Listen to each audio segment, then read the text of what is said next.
Oke, halo semua, selamat pagi, selamat siang, selamat malam.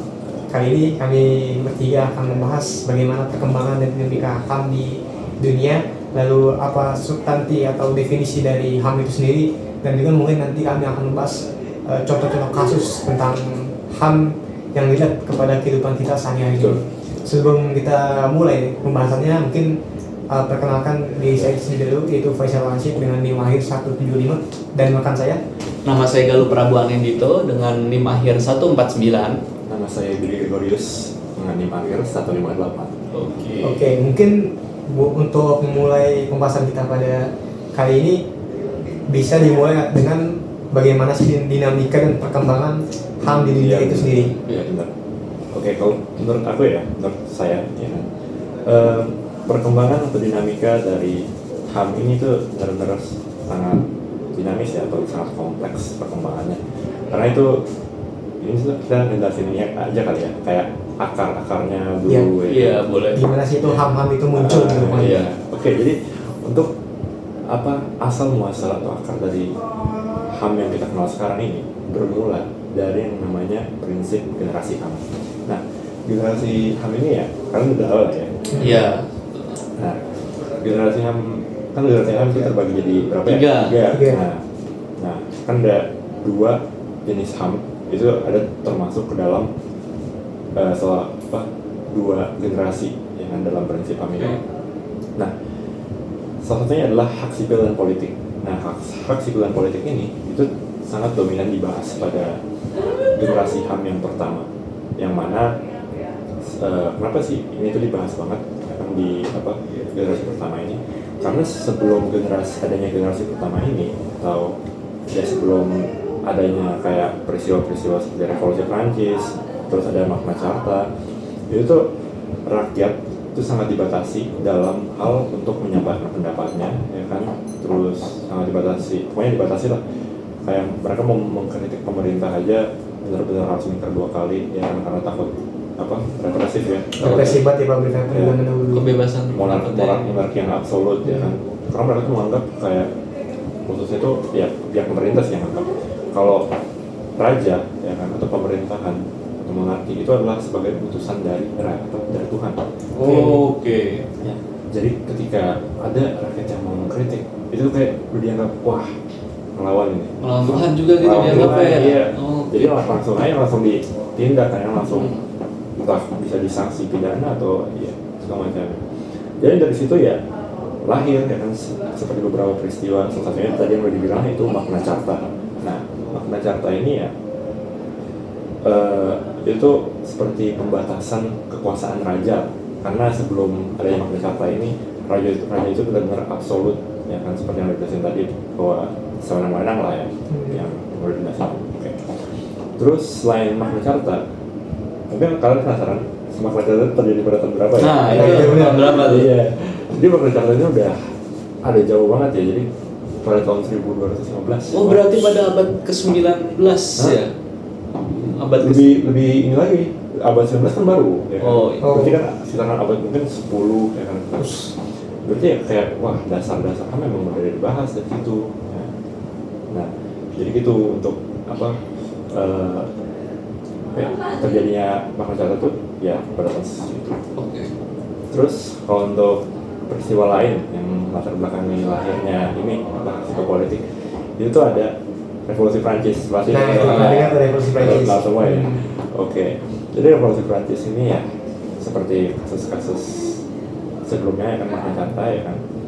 Kalau rakyat pun juga sama ya kan, tidak adil ya kan.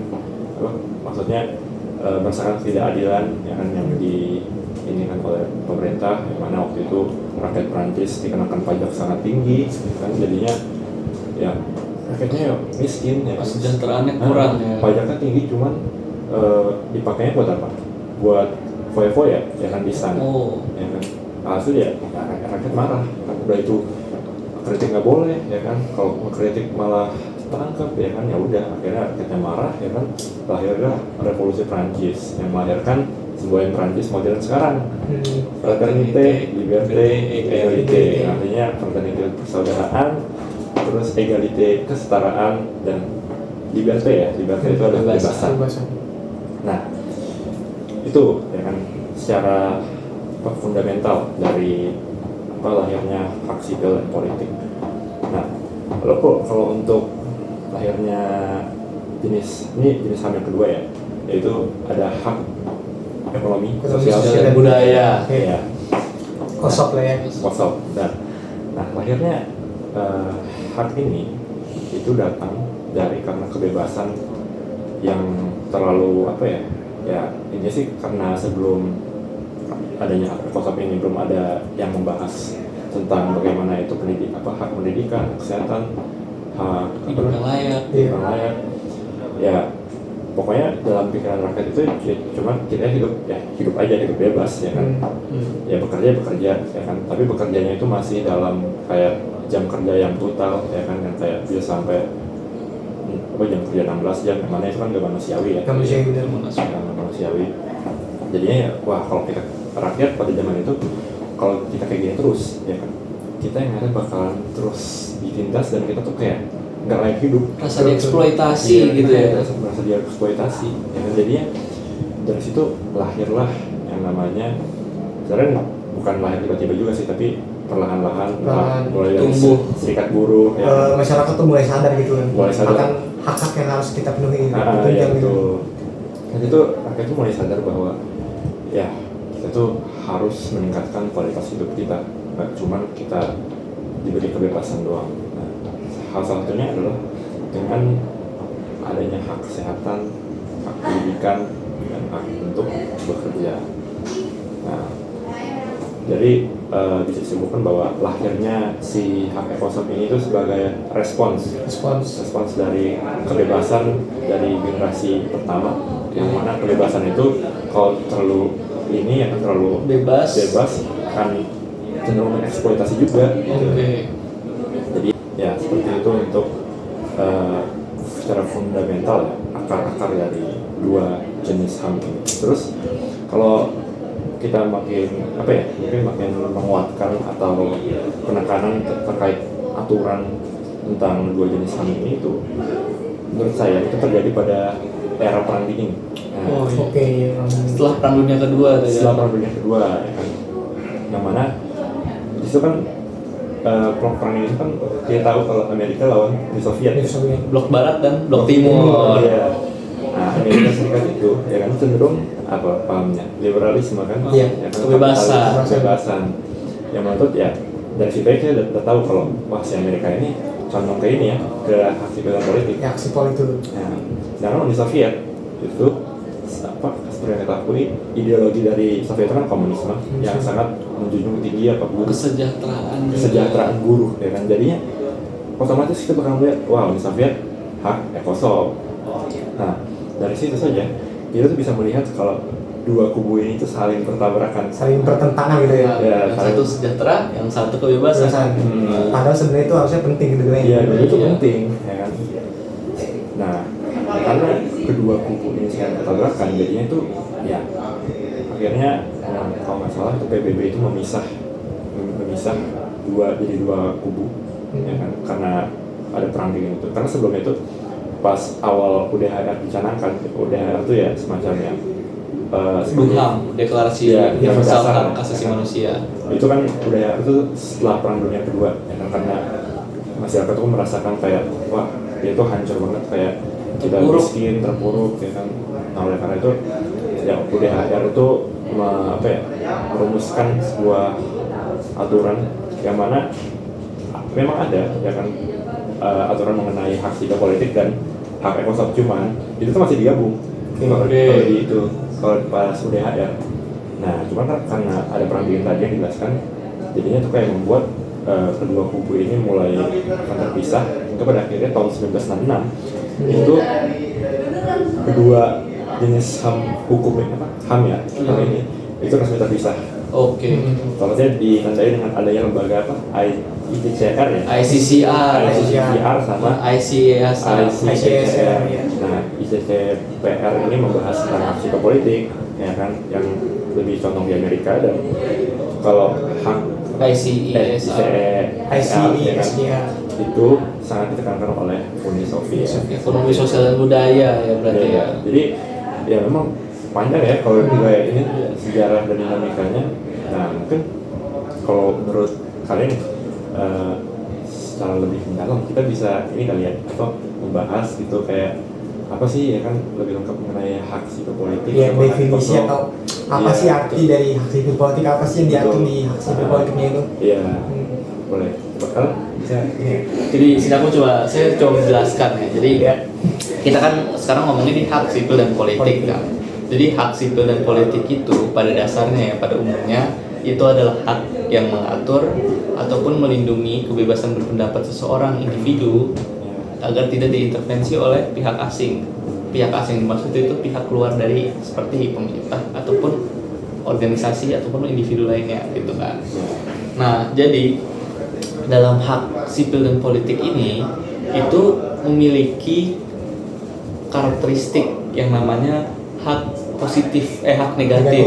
Nah, hak negatif itu adalah hak untuk tidak boleh diintervensi. Betul. Contohnya seperti apa? Seperti ini contohnya, misalkan ada yang namanya hak kebebasan berpendapat. Hak kebebasan berpendapat itu merupakan hak yang sangat dasar, fundamental. Dan apabila itu diintervensi oleh negara, maka cenderung tidak boleh karena tidak etis. Kebebasan berpendapat itu merupakan hak semua orang. Semua orang tuh wajib untuk membukakan pendapatnya. Semua orang tuh bisa berpikir. Betul. Dan juga ada namanya hak tidak untuk disiksa. Seperti kita tahu, kita sebagai manusia pada umumnya nggak ada yang mau disiksa. Iya, betul. Itu ya lahir ya pengen hidup, Pengen ya. hidup. Itu menjalani hidup gitu, Sejahtera. sejahtera.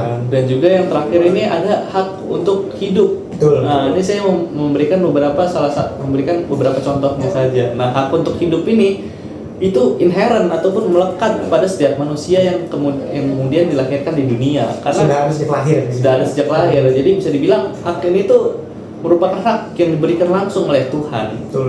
Dan hak ini itu tidak boleh dicabut oleh siapapun orang yang ataupun makhluk yang ada di dunia ini, karena yang memberikan aja itu merupakan Tuhan. Masa ada orang ataupun pihak lain yang ingin mencabut hak tersebut? Betul. Gitu kan? Dan nggak boleh ini ya diskriminasi untuk ini. Akan tetapi kalau kita misalkan lihat dari kebebasan berpendapat, itu memang ada yang namanya derogasi ataupun bisa mengintervensi. Nah, tapi mengintervensinya itu harus sesuai proporsinya dan juga itu harus sesuai dengan legitimasi yang jelas dan perundang-undangan yang jelas. Contoh, ada teman saya Billy mengkritik sebuah kebijakan. Ketika mengkritik kebijakan, kritikannya yang diberikan atau yang dilayangkan oleh Billy itu kritikan yang objektif, tidak secara personal kepada pemerintahan. Akan tetapi kalau tiba-tiba Billy ditangkap atas nama pencemaran nama baik, itu Perlu diselidiki, perlu itu dia. diselidiki. Nyerangnya secara subjek atau personal atau secara objek. Betul. Dan sebenarnya ada bagusnya derogasi ini ya teman-teman. Jadi derogasi ini tuh bagusnya agar tidak terjadinya suatu hal yang akan mengakibatkan keadaan situasi nasional ini terancam keamanannya, gitu. Betul.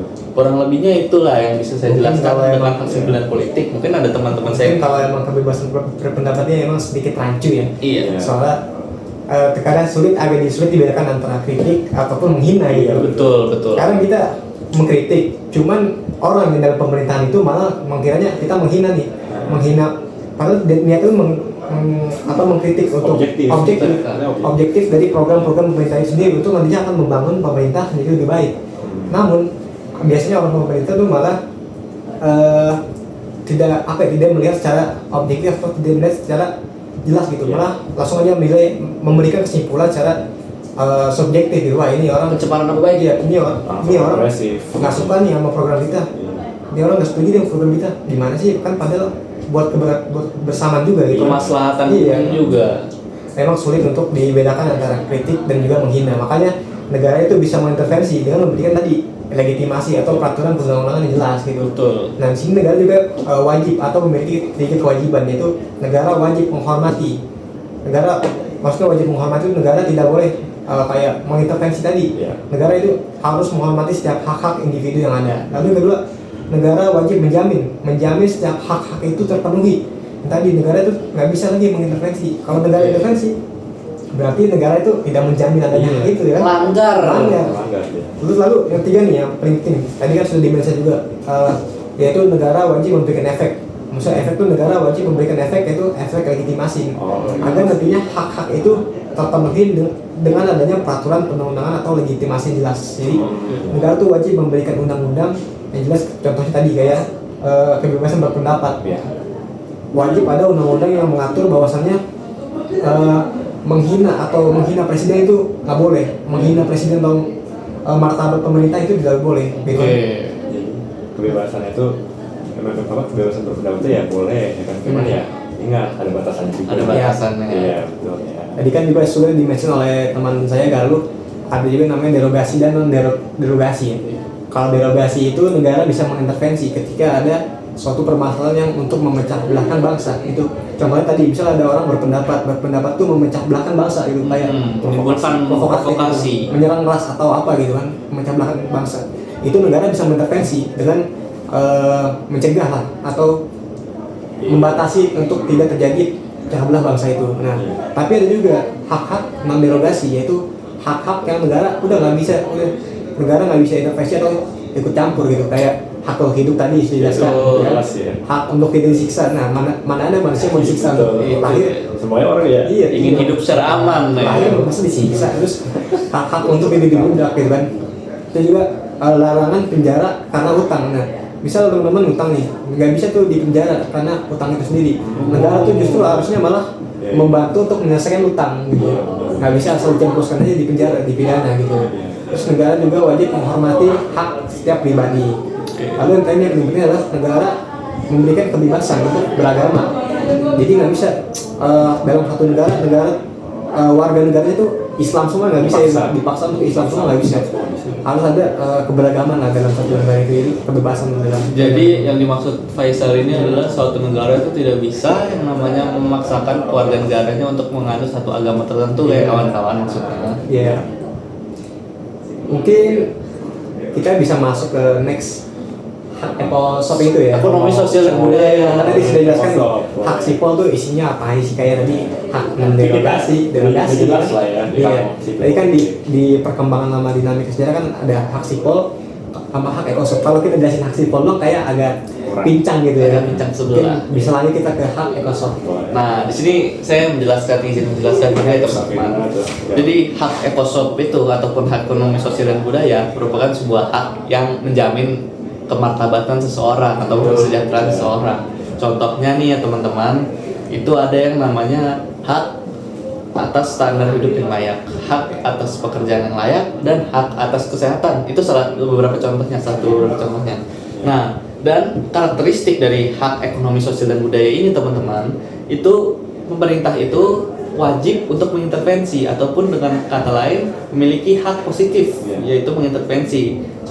Sebagai contoh nih teman-teman, saya membawakan kasus ya. Ini kasus kasus yang ada, tapi ilustrasi saja. Misalkan ada seorang pekerja bangunan yang terjatuh dari lantai 3 dan mengakibatkan patah tulang ataupun cedera. Nah, di situ si pekerja bangunan ini itu tidak memiliki keuangan yang cukup ataupun tidak memiliki ekonomi yang pas untuk melakukan pengobatan ke rumah sakit.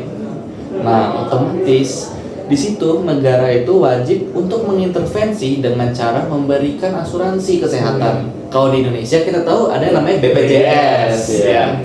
Nah, itu merupakan salah satu contoh nyata ataupun contoh konkret dari pemerintah Indonesia untuk mengintervensi negaranya untuk mendapatkan kesejahteraan dalam bidang kesehatan. Mengintervensi dalam bentuk positif gitu.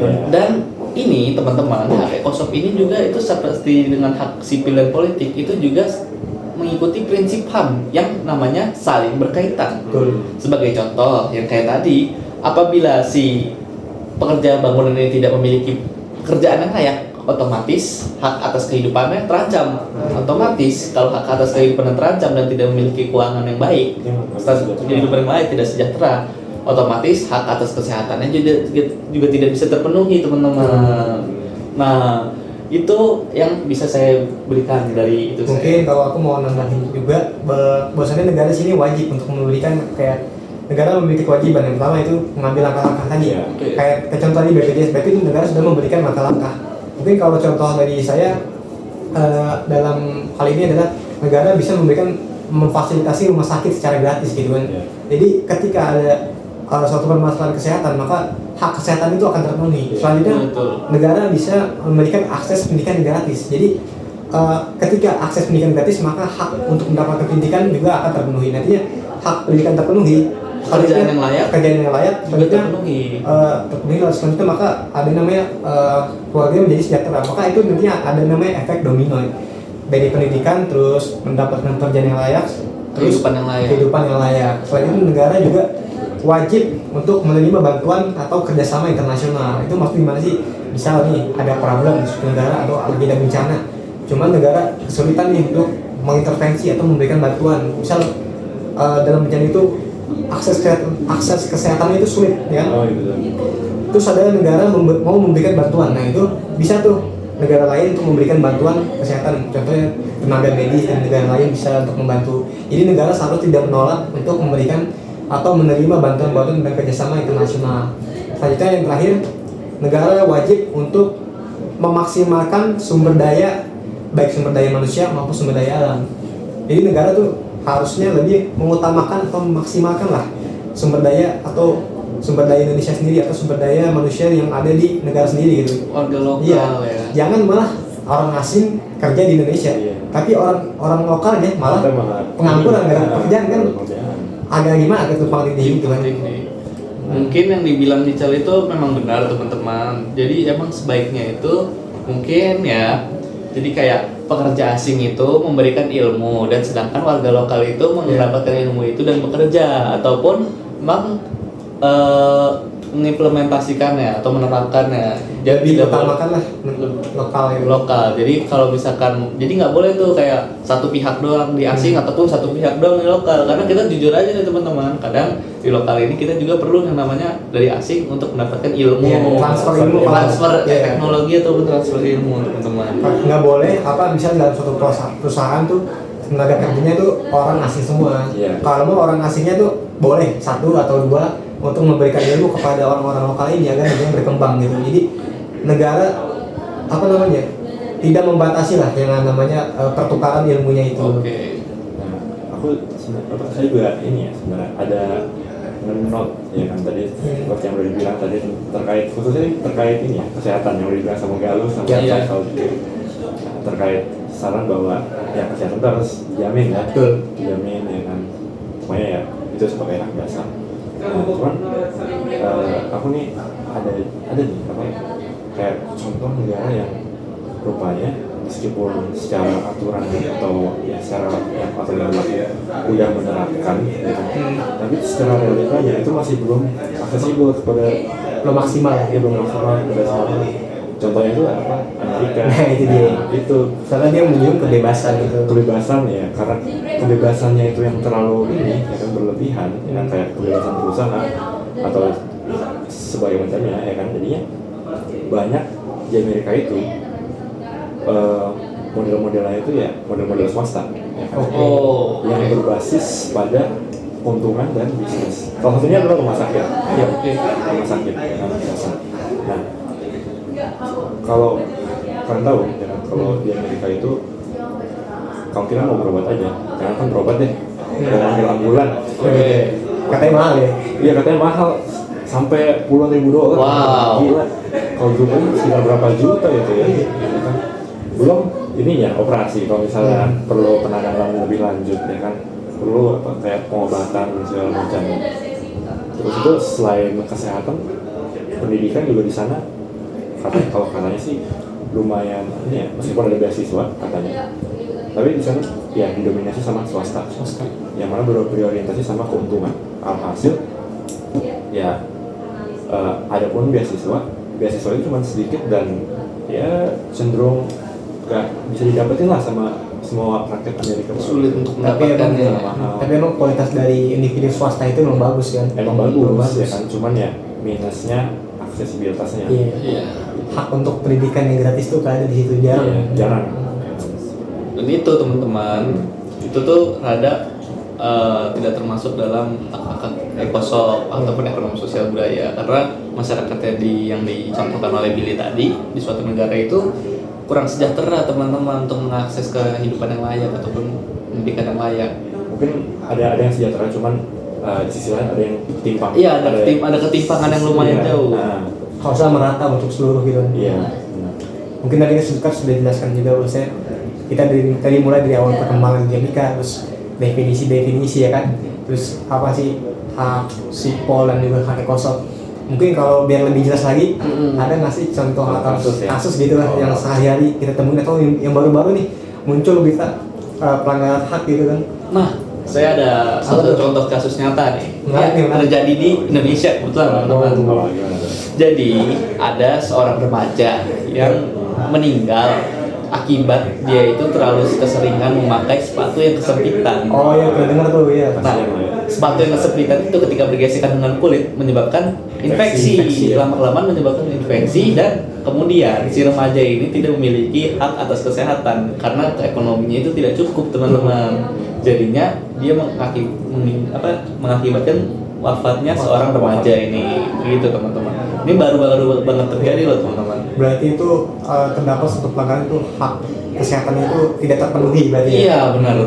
Sebenarnya dalam contoh kasus tersebut, saya juga pernah dengar bahwasanya negara sudah mengintervensi, gitu, sudah memberikan bantuan kepada keluarga dari si remaja itu. Cuman keluarganya itu bukannya malah untuk membantu atau memberikan kayak tadi kan masalah sepatu ya, Iya, sepatu kesempitan, bukannya untuk memberikan sepatu, malah untuk kebutuhan yang lain-lain gitu. Iya. Jadi tidak dipergunakan secara pada hukumnya tepat ya. Mungkin negara seharusnya bisa untuk mengawasi lah ini uang yang sudah diberikan diberikan untuk kemana gitu, digunakan untuk kemana, atau enggak negara bisa langsung aja memberikan hal-hal yang konkret gitu, kayak misalnya langsung diberikan sepatu atau baju sesuai kebutuhan yang sekolahnya si adik remaja ini. Si remaja itu kan tadi contoh kasus dari hak ekosop ya berarti ya. Sipol. Ekosop. Sorry maaf teman-teman. Kalau hak ekosop kan ini seperti itu. Kalau sipol itu kayak gimana sih? Kan lebih mengedepankan apa tadi ya? Kayak sipil dan politik kayak kebebasan gitu kan tadi. Mungkin Billy. Kalau dari saya sih untuk contoh dari hak sipil dan politik ini, contoh kasusnya ini tuh lebih ke menjelaskan contohnya tuh mengenai situasi politik di suatu negara dulu yang bernama Uni Soviet. Blok Timur tuh ya. Timur. Yang pecah ya? Pecah. Kalau tahun besar tuh.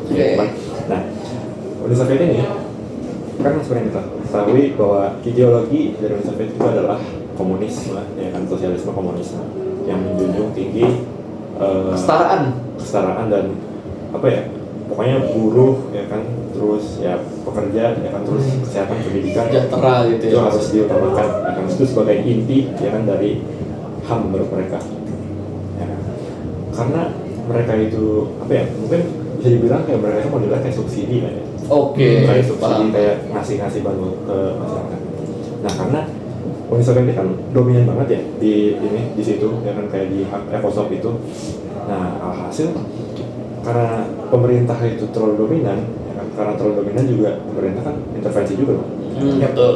Karena pemerintah intervensi, pemerintah itu juga rentan untuk ya sewenang-wenang ya kan untuk bagian hak sipil politiknya. Mengintervensi juga hak sipil dan politiknya berarti ya. Karena ya itu tadi, karena kan negara udah ngatur ininya, konsepnya ya kan. Jadi kayak otomatis tuh kayak apa ya, ada beberapa faktor yang bakal mempengaruhi, kayak negara juga bakalan ikut intervensi di mungkin bahasa ini saya udah kasih bantuan, masa kamu masih protes gitu kan? Udah saya nafkahi loh gitu ya. Ya jadinya kayak oke, ya kan, saya ini pemerintah maksudnya ya kan, udah kasih bantuan ke kalian ya kan, kalian harus kooperatif, tunduk, harus kooperatif, harus tunduk. Jadi banyak kalau dengan statement yang seperti itu menganggap bahwa kalau ada kritik nih dari masyarakatnya, itu langsung kayak wah ini mau ngelawan negara nih. Kita udah ngasih ya kan, kita udah ngasih segala pendidikan, kesehatan, cuman dia malah ngelawan ya kan, dia malah mau ngelawan ya kan. Malah negara cenderung malah represif gitu. Jadinya negara represif ya kan, langsung menindaklanjuti orang-orang yang seperti itu ya kan. Sebagai contohnya kan kalau di Uni Soviet kalau ada orang yang mengkritik ya kan, terutama pada era Stalin ya kan, itu benar-benar kalau kritik nih, wah itu bisa langsung dimasukin ke gulag atau kayak camp kerja paksa. Saking apa ngerinya ya itu.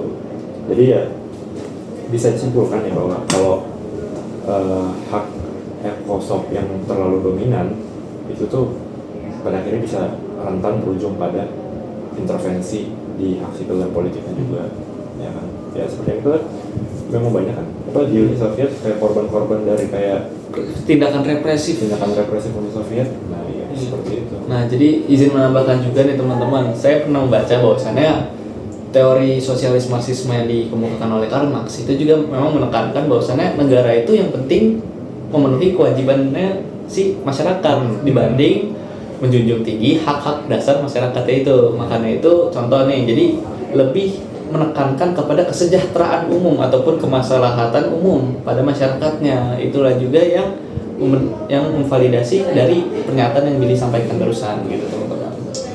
Jadi kesimpulannya bahwasanya hak ekosop dan hak sipol ini harusnya berdampingan, berharmonisasi.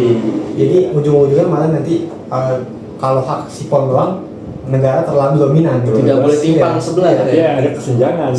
Kalau hak ekosop doang negara malah ntar ikut campur banget, ntar represif banget. Ya, represif. Jadi memang harus harmonisasi lah, ya, dua-duanya harus ada gitu. Jadi nanti negara kebebasan berpendapat dijunjung tinggi, tapi juga hak-hak untuk kesehatan dan pendidikan itu juga terpenuhi gitu. Ya, betul. Jadi ujungnya nanti negara bisa untuk sejahtera gitu, baik dari masyarakat maupun pemerintahannya. Betul. Mungkin itu saja ya. Itu saja yang bisa kita bahas kali ini. Jika ada salah kata atau kami mohon maaf, melenceng sedikit atau apa, kami mohon maaf. Sekian dari kami pamit undur diri. Wassalamualaikum warahmatullahi wabarakatuh. wabarakatuh. See you in the next podcast.